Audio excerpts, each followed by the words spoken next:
beloved Boss Mike Cervera. Grabe. Oo, tira na natin. Pasok. Batangas 1st District Representative Leanne Eto na ho mga kababayan ko. Si Congressman Libiste, mga kababayan, ay sinuhulan po ng limpak-limpak na salapi. Ngayon po, tinanggihan. Kaya ho ito ngayon, si Congressman Libiste ay pinupuri ngayon ng kung sino-sinong mga politiko. Nauna na nga ho dyan si Peng Lacson. At meron pa, yung mga kongresista tulad ni Chua. Nakaaway ngayon ni Isko Moreno, mga kababayan, ay nauna na rin na talaga naman binatit bumilib, sumaludo, pumugay dito sa batang kongresista. Mga kababayan, eto na. Agyaman ak Boss Mike, watching from Qatar. Mag-iingat po kayo lagi dyan sa Qatar. Eto na. Pakinggan ho natin itong balita na ito kasi kahapon pa ho ito eh. Pasok. kakasuhan ni Batangas 1st District Representative Leandro Leviste, ang isang district engineer ng Department of Public Works and Highways sa DPWH na naaresto sa tangka nitong panunuhol sa kongresista. Sa inilabas na pahayag ni Leviste, kinumpirma nitong kakasuhan ng engineer na si Abelardo Calalo sa opisina ng Batangas Provincial Prosecutor bukas o Agosto 26. Nako, mga kababayan, kita nyo? Natataon napapanahon ito. Grabe, mga kababayan ko. Biruin nyo inaabot lang ho yung cash na 3 milyon, mga kababayan. Wala tayo nun. Biruin nyo, 3 milyon, wala tayo nun, mga kababayan. Sa kanila ho, pinag-uusapan saglitan. Saglitan Biruin nyo, iaabot lang, mga kababayan. Yung pala, sinet up na yan. Para nga mahuli, masawata kasi nga napapanahon di po ba? Biruin ninyo yan. Mga kababayan ko. Talagang ang pera sa kanila parang walang kwenta. Walang kwenta mga kababayan ko. Parang totoo yung kasabihan mga kababayan. What is money? Paper only. Sabi nga sa amin, sa probinsya.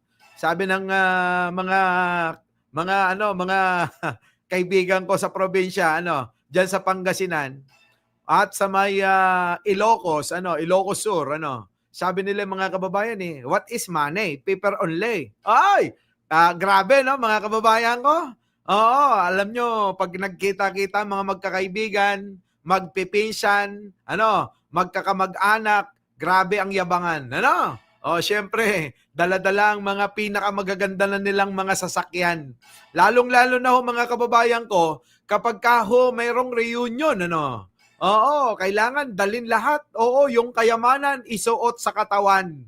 Alam nyo ibig ko sabihin, mga kababayan ko?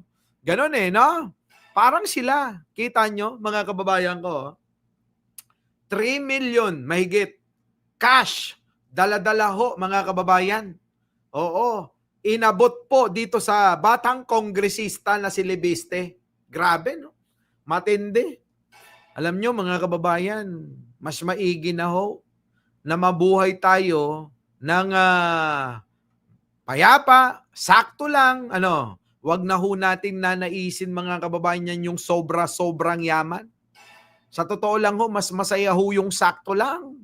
Maniwala kayo sa akin, mas masaya ho yun. Di ba? Di ba 360 million, Boss Mike? 360 million daw yung alamin natin kung proyekto ito o yung suhol talaga eto na. Matatanda noong Biyernes na maaresto ang 51 anyos na engineer sa Taal, Batangas matapos alokan ng abo sa 3.1 milyong piso ang kongresista kapalit ang hindi pagsama nito sa investigasyon. Nako, mga kababayan, iba-iba na kwento. Ito daw ho, mga kababayan, ay pagpigil para ho hindi na ho sumama sa investigasyon itong kongresista, mga kababayan. Malamang ho, itong kongresista wala hong alam sa kung ano yung mga pinaggagawa nila dyan. Ngayon po, mga kababayan, ito'y nagbabawi. Kung wag na ho kayo sanang sumama dyan po sa investigasyon nila nang hindi na ho tayo madamay at tahimik tayo sa ating probinsya. Suset Tabor, para ho hindi na tayo maiskandalo. Kung baka naman pwede, eto, paunang bayad, paunang para lang ho Okay tayo. Oo. Dadaling ko sa opisina mo. Nako, pukinang ina.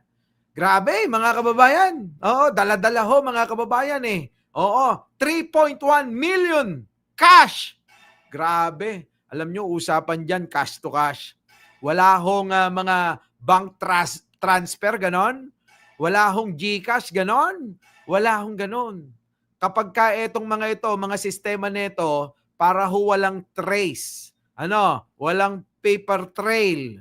Wala hong bakas. Ano? Yang mga yan, mga kababayan, kung magbayaran, bagbag. Ano? Bagbag, mga kababayan eh. Oh. Ano, nog-nog, ha? Bagbag ho, mga kababayan. Kapag kahuyan mga nag-abutan ng mga SOP, ng mga suhol, ng mga parte. Nako, mga kababayan ko. Oo, yung mga yan magkikita lang ho sa mga parking lot dyan sa gasolinahan. Magkikita ho sa parking lot ng hotel. Magkikita ho sa parking lot dyan sa mga mall. Ha? Nako, mga kababayan.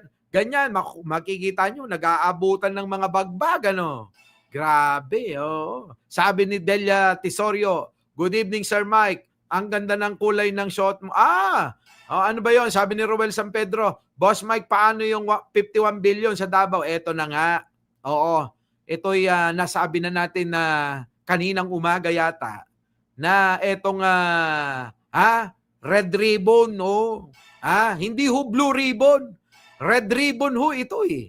No, namimili po itong dating blue ribbon na naging red ribbon. Kasi namimili lang ho ng iimbestigan eh. Ikaw Marcoleta, senador. Nako, idol. Baka naman wag kang mamili ng iyong iniimbestigahan. Abay, talungin mo rin yung anak ni Duterte, si Pulong Duterte. Di po ba nagkaroon ho yan ng proyekto nga na 51 billion? Abay, nasaan ang audit report? 'Di ba? Dapat mayroong audit report yan. Dapat imbestigahan nyo yan. Hindi yung mga kababayan namimili lang ho kasi sila. Kaya nga ho, etong mga politiko na ito, nagkakampi-kampihan eh. Oo, nagkakampi-kampihan tong mga to. Kala nyo? Yung mga palabas nilang yan, pagkatapos ng mga interview, pagkatapos ng mga hearing yan, nasa isang kwarto nagtatawanan lang ho yan. Pinagtatawanan ng sambayanan. Grabe, no, mga kababayan ko, no? Antitindi. Sa totoo lang, ho. Nagtatawanan niya, nagkakamayan. Tapos sasabihin, okay ba yung drama ko kanina? Ganun ho sila, mga kababayan. Ibang klase. Ano po? Ibang klase talaga. So, eto na. Pasok. Eto na, yung nanuhol. Pasok. 0.1 milyong piso ang kongresista kapalit ang hindi pagsama nito sa investigasyon kaugnay sa mga peking proyekto at substandard na konstruksyon sa kanyang distrito. Nakumpiska sa kanyang bag na puno ng bribe money at lista ng mga ongoing. Grabe, sabi ko sa inyo, no? Punong-puno po yung bag ng bribe money. Nakalagay ho rin sa kulay green, na eco bag yata ere. Grabe, mga kababayan, nandyan nilatag yung napakaraming pera Unang bayad pa lang, mga kababayan, para magtiwala yan.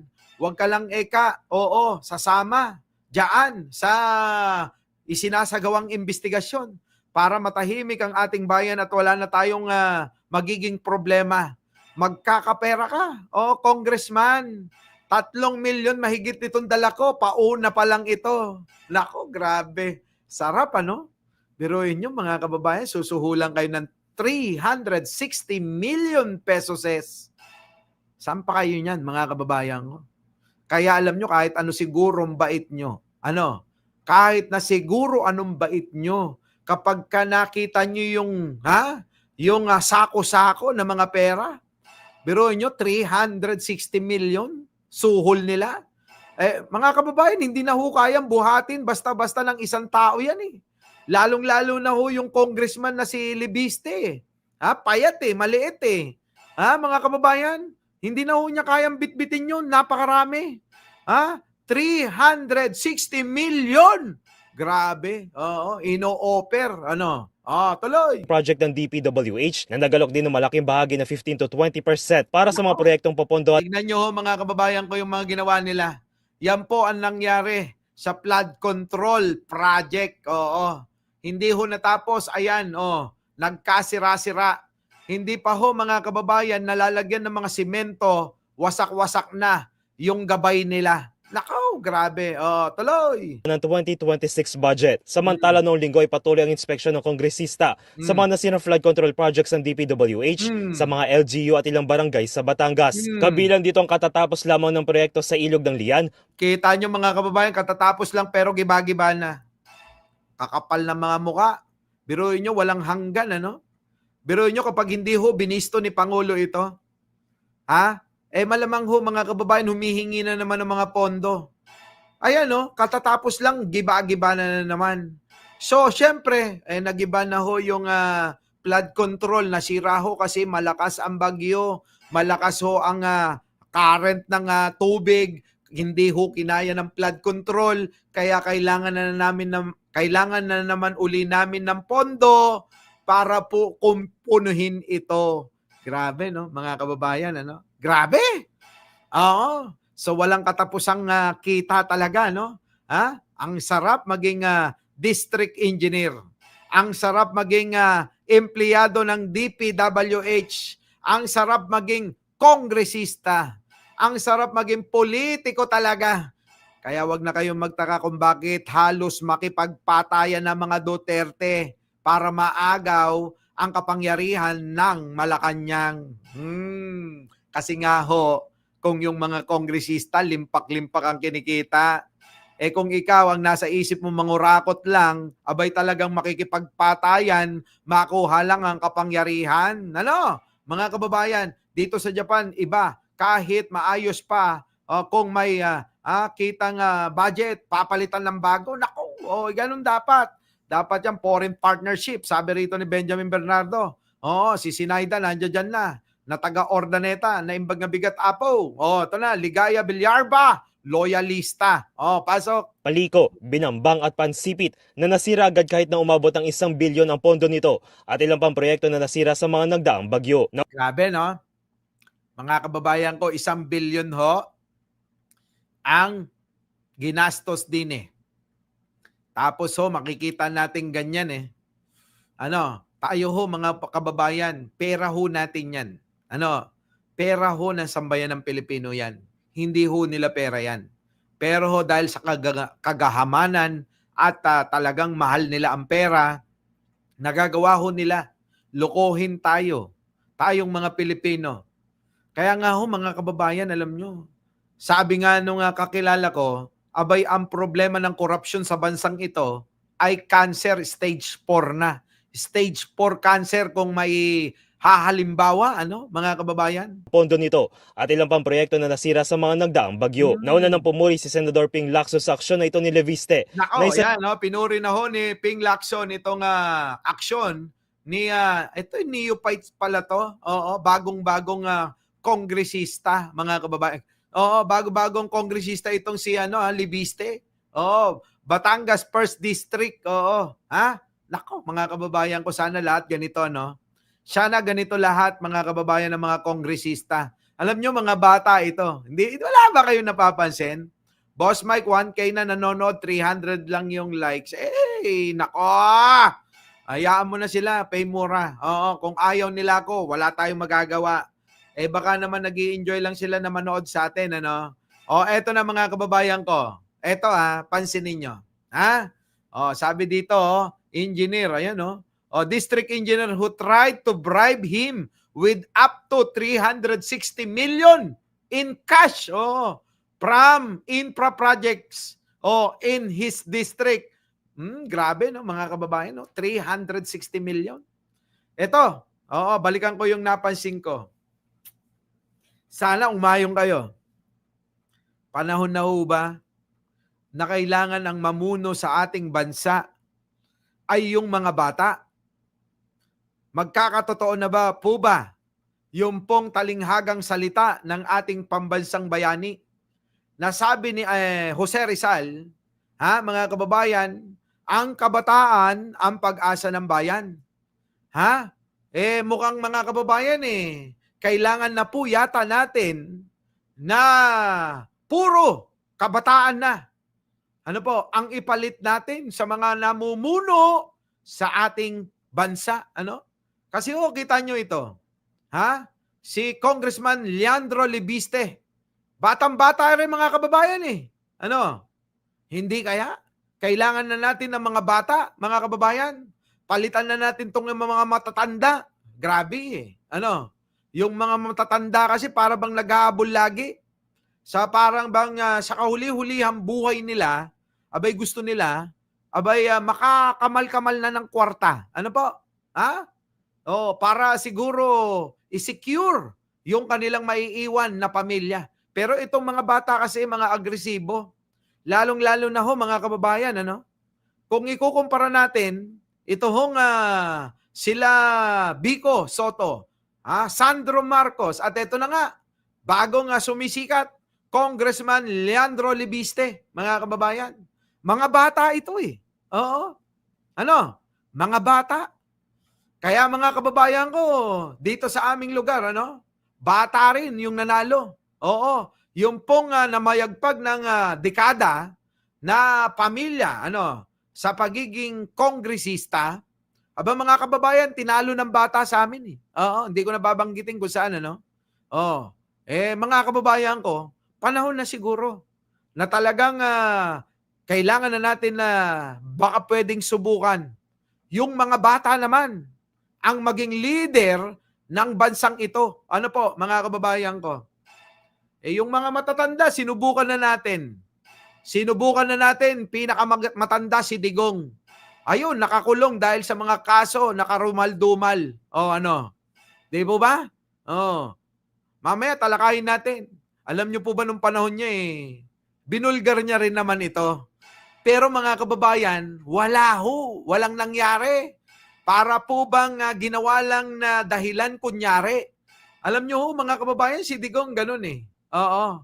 Yung kanyang tulak ng bibig, yun naman ang kabig ng dibdib. Oo, mga kababayan, ito na. Sa nangunguna mag-imbestiga sa hindi umanong anomalya sa mga flood control project ng naturang departamento.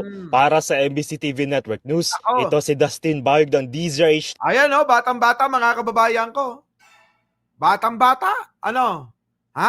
Batang-bata pero bibilib na kayo. Abay, 360 million mga kababayan ko. Mga kababayan, 360 million. Yung po mga kababayan hindi na ho natin basta-basta kikitain sa buong buhay natin yun. Ano po? 360 million. Tinanggihan. Oo. Grabe. Matindi, no? Mga kababayan, ewan ko lang kung yung nanay niya. Kung yung nanay niya kaya mga kababayan, tatanggihan yan. Kung yung nanay niya kaya, tatanggihan yung 360 million? Alam nyo mga kababayan, ito yung sinasabi ko sa inyo. Magkaiba po yung pong magulang sa anak. Magkakaiba po. Magkaiba yung kapatid. Oo. Sa isa pang, sabihin na natin, bunso, kuya. Ano? Magkaiba po talaga eh. Oo. Na hindi talaga natin pwedeng pagpare-parehain eh. Tignan nyo na lang mga kababayan ko. Si Manang Aimee, mas matanda pa kay Pangulong Bongbong eh. Di po ba? Magkaiba. Ano po? Magkaiba eh. Iba ang pananaw ni Aimee. At iba rin kay Pangulong Bongbong Marcos eh. Oo. Di ba? Kayang ibenta ni Aimee yung kanyang kapatid sa ibang tao eh. Di po ba? Pero si Pangulong Bongbong, kita nyo, hindi ho nagsasalita ng kahit anong masakit na salita laban kay Manang Aimee niya no? Ibang klase. Oo. Dati niyang negosyo solar power, sabing gano'n no. Eto na. TV, una sa Pilipinas, una sa Pilipino. Kaugnay niyan, sisibakin at sususpindihin ng DPWH ang district engineer sa Batangas matapos ang tangkang panunuhol kay Congressman Leandro Leviste. Ay, nakakulong na ho ngayon mga kababayan ko. Nakakulong ho ngayon itong district engineer na ito. Nandyan ho sa litrato mga kababayan ko. Mahaba ang baba nun. Sabi ni Norwell, ni Aimee, Sairo, grabe, no? Mga kababayan, ito na nga ho, nahuli at naikulong na ho ito, ito hong district engineer na sumubok ho na sumuhol ng limpak-limpak na salapi. Tanong ko sa inyo mga kababayan, pwede ba? Pwede po ba akong magtanong sa inyo? Sana'y sagutin nyo ako ng sincero, ano? Yung po talagang nasa puso, ano, mga kababayan ko. Ha? May tanong ho ako sa inyo, okay lang ba? Ito ho ang katanungan. Kung kayo ho yung si Leandro Leviste na inalok ng suhol na nagkakahalaga ng 360 million pesos, tatanggihan nyo ba? Tatanggihan nyo po ba mga kababayan ko? Oh, yan ang iiwan kong katanungan sa inyo, ha? Pakisagot ho yan. Pakisagot, ha? Pakisagot. Oh, sagutin nyo. Eto na. Ang unang distrito. Sa isang pahayag, sinabi ng DPWH na hindi nila kukonsintihin ang anumang katiwalian mula sa kanilang hanay. Nako. Lubos-an niyang sineseryoso ng DPWH ang aligasyon at tiniyak ang buong suporta sa gagawing investigasyon ng mga otoridad. Nako, yan, mga kababayan ko. Si Bak, dapat talaga kasuhan. Hindi lang si Baking, kundi kasuhan pa, no? Mga kababayan, grabe na eh. Matindi ho eh. Our beloved Boss Mike, Boss Mike.